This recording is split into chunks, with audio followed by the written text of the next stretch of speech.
اور عورتوں سے کہا گیا وَقُلْ لِلْمُؤْمِنَاتِ يَغْضُضْنَ مِنْ أَبْصَارِهِنَّ وَيَحْفَظْنَ فُرُوجَهُنَّ، اے مسلمان عورتوں اپنی نگاہوں کو نیچی رکھو، اپنی شرمگاہ کی حفاظت کرو، وَلَا يُبْدِينَ زِينَتَهُنَّ، اور اپنی زینت کو ظاہر نہ کرو، اپنے کپڑوں کو ظاہر نہ کرو، اپنے زیور کو ظاہر نہ کرو۔ اب عورت کس کو کہتے ہیں؟ ہمارے یہاں 15 سال کی لڑکی ہے اور 50 سال کی بوڑھی عورت ہے۔ 50 سال والی تو نقاب میں جلسے میں آ رہی ہے، 15 سال والی بیچاری میک اپ سے لد کر کے نیا کپڑا پہن کر کے آج پرہیٹ میں جلسہ ہے، مکمل تیار ہو کر کے وہ آئی ہے، اور اس کی اماں بیچاری مکمل پردے میں ہے، اور جوان لڑکی وہ بے پردہ چلی آ رہی، وہ پورے سڑک پر پورے راستے میں ساری دنیا کو دعوت نظارہ دے رہی ہے۔ میرے بھائیوں غلط ہے یہ۔ آپ کی نظر میں 15 سال کی لڑکی بچی ہے، شریعت کی نظر میں اگر لڑکی کے اوپر وہ علامتیں آ چکی ہیں جو ایک بالغ لڑکی کے اندر ہوتی ہیں تو اس کے اوپر پردہ کمپلسری ہے، اور اس لڑکی کو رمضان کا روزہ بھی رکھنا فرض ہے، نماز بھی اس کے اوپر فرض ہے، اور جب وہ گھر سے نکلے تو حجاب میں نکلے، پردے میں۔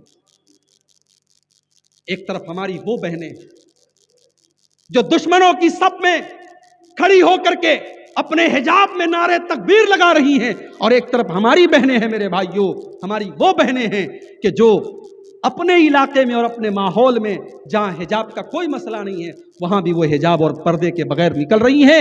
یاد رکھو شرمگاہ کی حفاظت نہیں ہو سکتی، سماج کو زناکاری سے نہیں بچایا جا سکتا جب تک عورت اس چیز پر عمل نہ کرے۔ وَلَا يُبْدِينَ زِينَتَهُنَّ، اے مسلمان عورتوں تم اپنی زینت کو ظاہر کرو۔ اور آگے ایک اور چیز بیان فرمایا وَقَرْنَ فِي بُيُوتِكُنَّ، اے مسلمان عورتوں تم گھر کے اندر رہا کرو، بلا ضرورت گھر سے باہر نہ نکلا کرو۔ شاپنگ کرنا تمہارا کام نہیں ہے، کاروبار کرنا تمہارا کام نہیں ہے، نوکری کرنا تمہارا کام نہیں ہے، حالات کے تحت اگر کبھی نکلنا بھی پڑ جائے تو پردے سے نکلو۔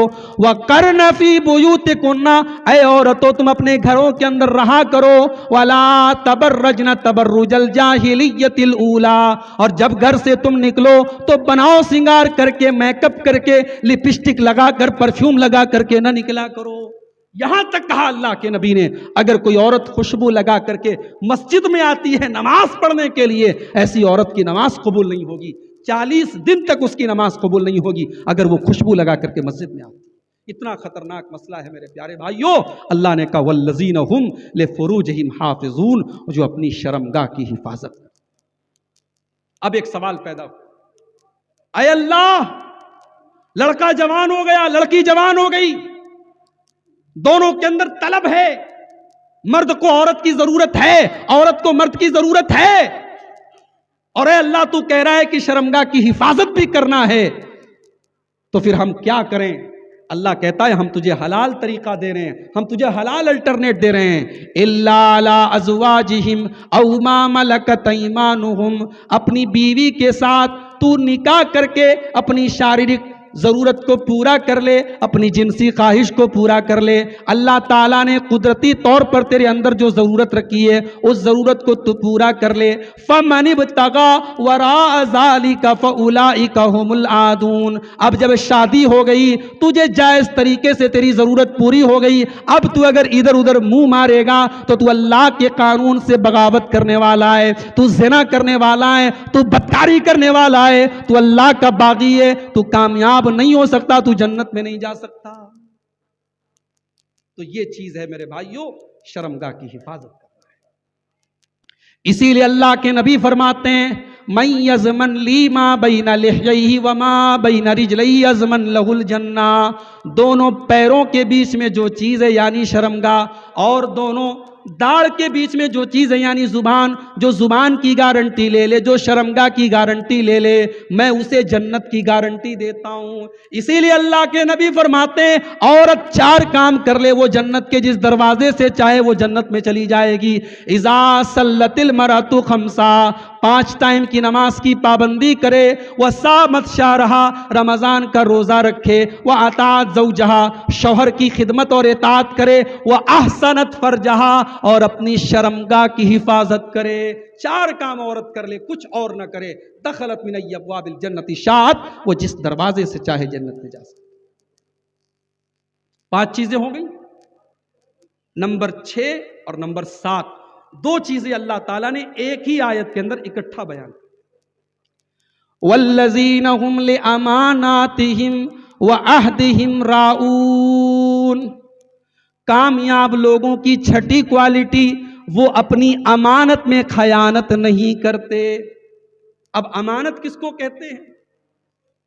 امانت کا آسان ترجمہ اگر میں آپ کے سامنے کروں، آسان کا اگر بہت آسان ٹرانسلیشن میں کروں، امانت کا مطلب ہے ڈیوٹی، امانت کا مطلب ہے کرتویہ، امانت کا مطلب ہے فرض۔ جو اپنے فرض کو صحیح طریقے سے نبھائے وہ کامیاب ہوگا۔ اب فرض میں بہت ساری چیزیں آ گئی میرے۔ ایسے بھی مدرسے کے ذمہ دار ہیں جو بیچارے مدرسہ چلا رہے ہیں، لاک ڈاؤن آیا، چندے نہیں ملے، انہوں نے اپنی جیب سے مدرسے کا خرچ چلایا ہے اور ٹیچروں کو تنخواہیں دی۔ ہم نے ایسے ذمہ داروں کو بھی ہم جانتے ہیں میرے بھائی۔ اور ایسے بھی مدرسے کے ذمہ دار لوگ ہیں جو بیچارے ٹیچروں کو کیا تنخواہ دیں گے، وہ مدرسے کے چندے سے اپنا پیٹ بھرتے ہیں۔ ہم نے مسجد کے ایسے متولی بھی دیکھے ہیں، مسجد کا متولی بنا پھرتا ہے اور ایک ٹائم کی نماز میں اور فجر کی نماز میں وہ نظر بھی نہیں آتا۔ ہم نے ایسے ٹیچر بھی دیکھے ہیں، 50,000 روپے گورنمنٹ سیلری دے رہی ہے، 5-6 گھنٹے ان کو پڑھانا ہے، لیکن مدرسے میں چلے جاؤ، کلاس میں چلے جاؤ، بچے سامنے شرارت کر رہے ہیں، مولوی صاحب بیٹھ کے موبائل چلا رہے ہیں۔ یہ ہے امانت میں خیانت۔ آپ کو پیسہ کس چیز کا دیا جا رہا ہے؟ ہمارے بنارس میں ایک اہل حدیث عالم تھے، مولانا ابو القاسم صاحب بنارسی، سفر پہ جا رہے تھے، اسٹیشن پر پہنچے، ٹرین چھوٹنے والی تھی، ٹکٹ نہیں خرید سکے، ٹرین پہ چڑھ گئے۔ وہ اگلا اسٹیشن آیا، کوئی ٹی ٹی چیک کرنے والا نہیں ہے، آسانی سے اسٹیشن کے باہر نکل سکتے ہیں۔ باہر نکلے، بنارس سے الہ آباد جا رہے تھے، معاف کیجئے الہ آباد میں نے کہہ دیا، اس کا نیا نام پریاگ راج ہے بھائی، نام بدل گیا، ہمارے بابا جی نے نام بدل دیا۔ ٹکٹ خرید نہیں پائے، پہنچے وہ الہ آباد پریاگ راج، ٹی ٹی نہیں ملا، چاہتے نکل سکتے تھے باہر، ٹکٹ کاؤنٹر پہ گئے، پوچھا الہ آباد سے بنارس کا ٹکٹ کتنے کا ہے؟ اس نے بتایا اس زمانے میں جو بھی تھا 5 روپیہ 2 روپیہ 10 روپیہ جو بھی تھا، انہوں نے ٹکٹ خریدا، خرید کے پھاڑ۔ کسی نے پوچھا مولوی صاحب جب ٹی ٹی نہیں تھا، چیک کرنے والا نہیں تھا، آپ نکل جاتے، کیا ضرورت تھی ٹکٹ لینے کی؟ کہا نہیں، یہ خیانت ہو جاتی اور یہ میں نہیں کر سکتا۔ حکومت کے کھاتے میں وہ 10 روپیہ جانا چاہیے کیونکہ میں سفر کر کے آیا ہوں۔ ایسے علماء تھے تو کرپشن نہیں تھا میرے بھائی، ایسے اللہ والے تھے تو بے ایمانی نہیں تھی۔ اور آج جس کو 2 روپیہ بے ایمانی کرنے کا موقع مل رہا ہے وہ 2 روپیہ کر رہا ہے، جس کو 2 کروڑ روپے کا موقع مل رہا ہے وہ 2 کروڑ روپیہ کر رہا ہے۔ والذین هم لاماناتہم، کامیاب وہ لوگ ہیں جو اپنی امانت کو نبھاتے ہیں۔ اور جب امانت کی بات آئی ہے تو ایک بات اور کہنا چاہوں،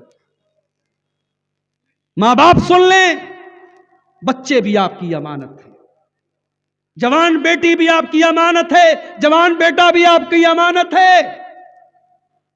بیٹا رات میں 2 بجے گھر آتا ہے، کوئی سوال نہیں، بیٹا گھر میں آیا، منہ سے سگریٹ کی مہک آ رہی ہے، منہ سے دارو کی مہک آ رہی ہے، کوئی سوال نہیں۔ بیٹی اگر 10 بجے کے بجائے 11 بجے آ رہی ہے تو بیٹی کے اوپر سوالوں کی بوچھار ہے۔ بھئی ہونا چاہیے، میں یہ نہیں کہہ رہا ہوں کہ بیٹیوں کو آپ چھوڑ دیں، سوال بیٹی سے بھی ہونا چاہیے اور سوال بیٹے سے بھی ہونا چاہیے۔ امانت ہے دونوں، اللہ کی بارگاہ میں پوچھا جائے۔ حاجی صاحب رات میں آپ تہجد پڑھتے تھے، اللہ کی بارگاہ میں رویا کرتے تھے، صبح فجر کی نماز میں مسجد میں سب سے پہلے جاتے تھے۔ جوان بیٹا رات میں 2 بجے گھر میں آ کر کے پڑا رہتا تھا، کبھی آپ نے فجر میں بیٹے کو اٹھایا؟ ماں بیچاری دوپٹہ اٹھا کر کے رات بھر دعا کرتی تھی، جوان بیٹی رات میں 2 بجے تک کسی سے موبائل پر باتیں کرتی تھی۔ ماں سے پوچھا جائے گا تو اندھی کیوں بن گئی؟ تو نے بیٹی کو منع کیوں نہیں کیا؟ تو نے بیٹی کو غلط چیزوں سے کیوں نہیں روکا؟ یہ بچے، یہ بچیاں امانت ہے میرے پیارے۔ اور آج تو جب سے موبائل نکلا ہے، اب بچوں کو ہم کہاں پال رہے، اب تو موبائل پال رہا ہے۔ کتنی عورتیں، بچہ کھانا نہیں کھا رہا ہے، جلدی سے موبائل اس کو ٹکا دیا۔ اب بچہ جو ہے لکڑی کی کاٹھی والا ویڈیو دیکھ رہا ہے، تب وہ کھانا کھا رہا ہے۔ بچوں کو ہم نے اتنا موبائل کا عادی بنا دیا ہے کہ بچہ شرارت کر رہا، ہم نے جھٹ سے موبائل تھما دیا ہے۔ اس کے بعد ہم کہتے ہیں مولوی صاحب بچے تو موبائل کے پیچھے پڑے ہیں۔ موبائل کے پیچھے پڑے نہیں، آپ نے پڑھایا ہے انہیں۔ امانت ہے میرے پیارے بھائیو، یہ بچے امانت ہے۔ اور عربی کا کوئی شاعر بڑی پیاری بات کہتا ہے، لیس الیتیم من انتہا ابواہ من حم الحیات وخلفاہ ذلیلا۔ یتیم وہ نہیں ہے جس کے ماں باپ دنیا سے چلے جائیں، جس کے ماتا پتا دنیا سے انتقال کر جائیں۔ ان الیتیم هو الذی تلقى له امن تخلت او ابا مشغولا۔ ارے یتیم تو وہ ہے جس کی ماں کے پاس اس کے لیے ٹائم نہ ہو، جس کے باپ کے پاس اس کے لیے ٹائم نہ ہو۔ تو بچے امانت ہے میرے بھائی، اس امانت میں خیانت مت کرو۔ اور ساتویں چیز، وعہدہم راعون، کامیاب لوگ اپنے پرومس کو پورا کرتے ہیں، اپنے زبان کے پکے ہوتے ہیں، اپنے وعدے کو پورا کرتے ہیں، اپنے وعدے سے مکرتے نہیں ہیں۔ وہ کسی سے اگر وعدہ کر لیتے ہیں تو وعدے کو نبھاتے ہیں۔ آج بزنس کر لو، سب سے بے ایمان مسلمان آپ کو مارکیٹ میں ملے گا۔ غیر مسلم ہم سے اچھے ہیں بزنس کے معاملے میں، آپ تجربہ کر کے دیکھ لو میرے بھائیوں۔ ہم اور آپ اس قدر اپنے دین سے دور ہو چکے ہیں، ہمارے وعدے کا کوئی مطلب نہیں، ہماری زبان کا کوئی مطلب نہیں۔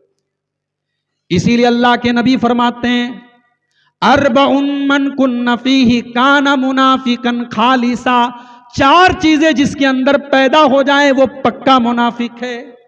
چار چیزیں پکے منافق کی پہچان ہے۔ اذا حدث کذب، جب بات کرے تو جھوٹ بولے، وَإِذَا وَعَدَ أَخْلَفَ، جب وعدہ کرے تو وعدہ خلافی کرے، وَإِذَا تُمِنَ خان، جب امانت رکھی جائے تو خیانت کرے، وَإِذَا خَاصَمَ فَجَرَ، اور جب جھگڑا کرے لڑائی کرے تو گالی گلوچ پر اتر جائے۔ چار چیزیں پہچان ہے کس کی؟ پکے منافق کی۔ اب آپ غور کر لیں، اگر یہ چار چیزیں ہمارے اندر ہیں تو پھر ہم مومن ہیں کہ منافق ہیں؟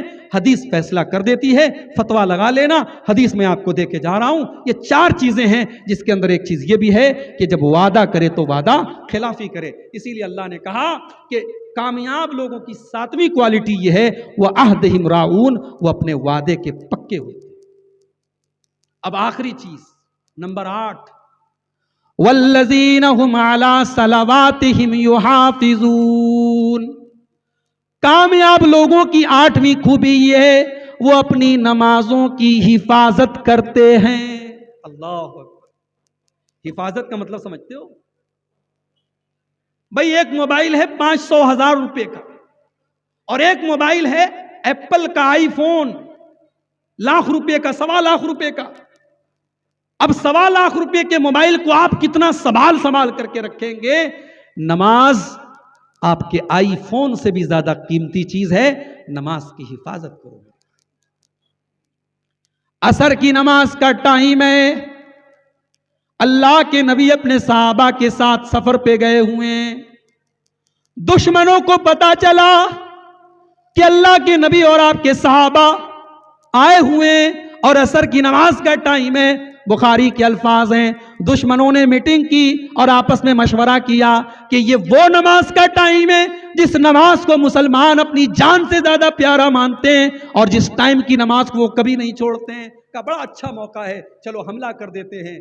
دشمنوں نے پلاننگ بنائی، اللہ نے اپنے نبی کو خبر کر دی۔ اللہ کے نبی نے صحابہ سے کہا، آدھے صحابہ ہتھیار لے کر کے کھڑے رہیں گے اور آدھے صحابہ نماز پڑھیں گے۔ نماز تب بھی معاف نہیں ہوئی، کہا کہ آدھے ہتھیار لے کر کے کھڑے رہیں گے، آدھے نماز پڑھیں گے، اور جب یہ آدھے پڑھ لیں گے تو پھر وہ باقی آدھے نماز پڑھیں گے اور یہ ہتھیار لے کر کے کھڑے رہیں گے۔ یعنی نماز کا ایک نیا طریقہ جنگ کے حالات میں بیان کیا گیا، مگر نماز معاف نہیں۔ اور مجھے وہ فتویٰ یاد آتا ہے شیخ عبدالعزیز بن باز کا۔ شیخ عبدالعزیز بن باز سے پوچھا گیا کہ ایک آدمی دشمن کی قید میں ہے اور کھمبے سے اس کے دونوں ہاتھ باندھ دیے گئے ہیں، نہ وضو کر سکتا ہے، نہ تیمم کر سکتا ہے، نہ نماز کی نیت باندھ سکتا ہے، نہ رکوع کر سکتا ہے، نہ سجدہ کر سکتا ہے، شیخ صاحب وہ نماز کیسے پڑھے گا؟ کیا وہ نماز کو چھوڑ دے گا؟ اور جتنے دن تک وہ دشمن کی قید میں ہے اتنے دن تک کی نمازوں کو وہ چھوڑ دے گا؟ شیخ عبدالعزیز بن باز اللہ ان کی قبر کو نور سے بھر دے، انہوں نے فتویٰ دیا کہ نہیں، یہاں قرآن کی اس آیت پر عمل کیا جائے گا، فاتقوا اللہ ما استطعتم، اللہ سے ڈرو جتنی تمہارے اندر طاقت ہے۔